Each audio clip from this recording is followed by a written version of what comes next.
చేసుకుంటూ మరి మీ మీడియా సోదరులందరూ కూడా నిన్న మొన్న కూడా మన జిల్లాలో తూర్పుగోదావరి జిల్లా అంటే మన ఉమ్మడి పశ్చిమ గోదావరి జిల్లానే ఒక కార్యక్రమం చూశారు మీరంతా కూడా. రప్పా రప్పా బ్యాచ్ అని చెప్పి వైసీపీ నాయకులు. ఎందుకంటే ప్రజాస్వామ్య దేశంలో మనం ఉన్నప్పుడు ప్రజలందరికీ కూడా ఒక మంచి సిగ్నల్ ఇల్లే స్టేట్మెంట్లు మనం ఇవ్వాలి తప్ప నువ్వు జంతు బలి ఇస్తావా లేకపోతే మేకపోతే నరికేస్తావా ఇల్లు ఆ జగన్ గారి ఫ్లెక్సీల మీద మరి మీరు బ్లడ్లు అంతా పెట్టేస్తే మీకంతా కూడా మేమంతా కూడా పబ్లిసిటీ ఇప్పించడం తప్ప దానివల్ల రాబోయే రోజుల్లో ఈ జగన్మోహన్ రెడ్డి అనే వ్యక్తిని ఈ రాష్ట్రంలో ఊహించుకుంటే ఎంత భయంకరంగా ఉంటుందో ప్రజలందరూ కూడా ఒకసారి ఆలోచించాలని చెప్పి నేను ప్రజలందరినీ కూడా కోరుతా ఉన్నాను. ఎందుకంటే వాళ్ళ యొక్క నాయకుడు మనస్తత్వం సైకో మనస్తత్వం.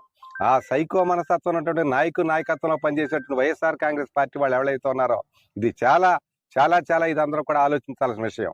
ఎందుకంటే సమాజానికి మనం ఏదైనా ఒక మెసేజ్ ఇస్తే అది మంచిగా వెళ్ళాలి తప్ప ఏదో మనం ఏదో ఎక్కడో కిమ్ సామ్రాజ్యంలో మరి ఉత్తర కొరియాలో ఉన్నట్టు ఇక్కడ చేసేద్దామంటే ఇది జరగదు.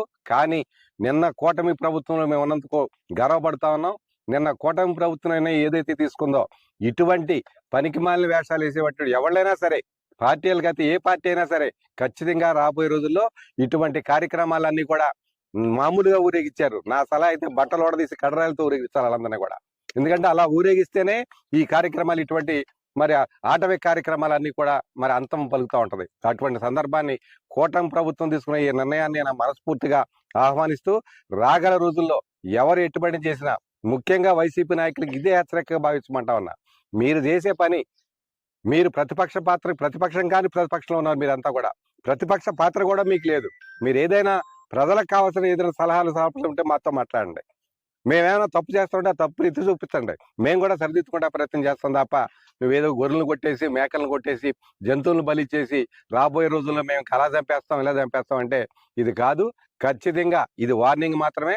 రేపటి నుంచి అయితే ఇటువంటి కార్యక్రమాలు చేసి ఏ రప్పా బ్యాచ్ అయినా సరే స్టేషన్లో పెట్టి రప్పాడిచ్చే బాధ్యత కూటమి ప్రభుత్వం తీసుకుంటుందని అటువంటి కార్యక్రమాలు చేసే వాళ్ళందరూ కూడా హెచ్చరిస్తా ఉన్నాం.